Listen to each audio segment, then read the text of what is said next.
ika-21 kabanata ng Apokalipsis.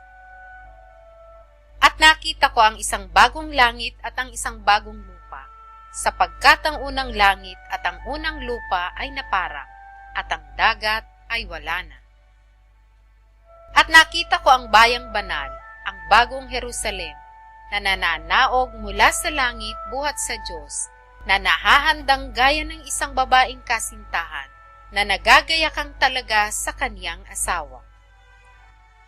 At narinig ko ang isang malakas na tinig na mula sa luklukan, na nagsasabi, "Narito, ang tabernakulo ng Diyos ay nasa mga tao, at siya'y mananahan sa kanila, at sila'y magiging mga bayan niya, at ang Diyos din ay isa sa kanila, at magiging Diyos nila. At papahirin niya ang bawat luha sa kanilang mga mata, at hindi na magkakaroon ng kamatayan, hindi na magkakaroon pa ng dalamhati, o ng pananambitan man, o ng hirap pa man, ang mga bagay ng una ay naparam na." At yaong nakaluklok sa luklukan ay nagsabi, "Narito, ginagawa kong bago ang lahat ng mga bagay." At sinabi niya, "Isulat mo, sapagkat ang mga salitang ito ay tapat at tunay." At sinabi niya sa akin, "Nagawa na. Ako ang Alpha at ang Omega, ang pasimula at ang wakas. Ang nauuhaw ay aking paiinuming walang bayad sa bukal ng tubig ng buhay. Ang magtatagumpay ay magmamana ng mga bagay na ito, at ako'y magiging Diyos niya, at siya'y magiging anak ko. Ngunit sa mga duwag, at sa mga hindi mananampalataya, at sa mga kasuklam-suklam, at sa mga mamamatay tao, at sa mga mapakiapid, at sa mga manggagaway, at sa mga mapagsamba sa Diyos-Diyosan, at sa lahat ng mga sinungaling, ang kanilang bahagi ay sa dagat-dagatang nagnininga sa apoy at asupre, na siyang ikalawang kamatayan. At dumating ang isa sa 7 anghel na may 7 mangkok, na mga puno ng 7 huling salot, at nagsalita sa akin na nagsasabi, "Halika, ipakikita ko sa iyo ang babaeng kasintahan, ang asawa ng kordero." At dinala niya akong nasa espiritu sa isang malaki at mataas na bundok, at ipinakita sa akin ang bayang banal na Jerusalem, na nananaog mula sa langit buhat sa Diyos, na may kaluwalhatian ng Diyos. Ang kanyang ilaw ay katulad ng isang totoong mahalagang bato, na gaya ng batong haspe, na malinaw na gaya ng salamin, na may isang malaki at mataas na kuta, na may 12 pintuan, at sa mga pintuan ay 12 anghel, at may mga pangalang nakasulat sa mga yaon, na siyang sa 12 angkan ng mga anak ng Israel. Sa silanganan ay may 3 pintuan, at sa hilagaan ay may 3 pintuan, at sa timugan ay may 3 pintuan, at sa kalunuran ay may 3 pintuan.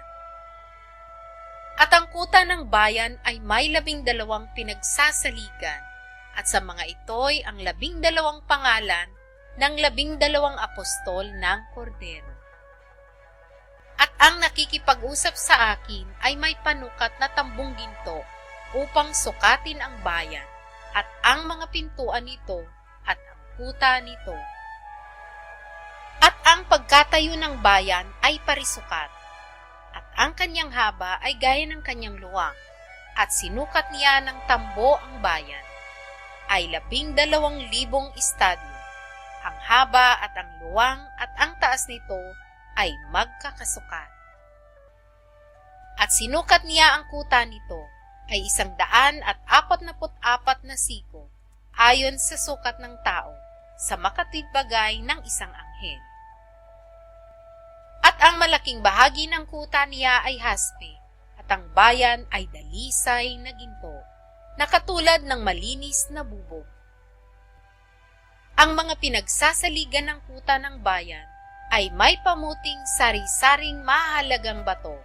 Ang unang pinagsasaligan ay haspe, ang ikalawa ay safiro, ang ikatlo ay kalsedonia, ang ikaapat ay esmeralda, ang ikalima ay sardonika, ang ikaanim ay sardio, ang ikapito ay krisolito, ang ikawalo ay berilo, ang ikasyam ay topasyo, ang ikasampu ay krisopasyo, ang ikalabing isa ay hasinto, ang ikalabing dalawa ay amatista. At ang 12 pintuan ay 12 perlas, at bawat pinto ay isang perlas. At ang lansangan ng bayan ay dalisay na ginto, na gaya ng nanganganinag na bubog. At hindi ako nakakita ng templo doon, sapagkat ang Panginoong Diyos, ang makapangyarihan sa lahat, at ang kordero ay siyang templo doon. At ang bayan ay hindi nangangailangan ng araw o ng buwan man upang lumiwanag sa kanya, sapagkat nililiwanagan ng kaluwalhatian ng Diyos, at ang ilaw doon ay ang kordero. At ang mga bansa ay lalakad sa pamamagitan ng liwanag nito, at ang mga hari sa lupa ay mga dadala ng kanilang karangalan sa loob niyaon. At ang mga pintuan niyaon ay hindi ilalapat kailanman sa araw, sapagkat hindi magkakaroon doon ng gabi. At dadalhin nila sa loob niyaon ang karangalan at kapurihan ng mga bansa. At hindi papasok doon sa anumang paraan ang anumang bagay na karumal-dumal, o siyang gumagawa ng kasuklam-suklam at ng kasinungalingan, kundi yaon lamang na mga nakasulat sa aklat ng buhay ng kordero.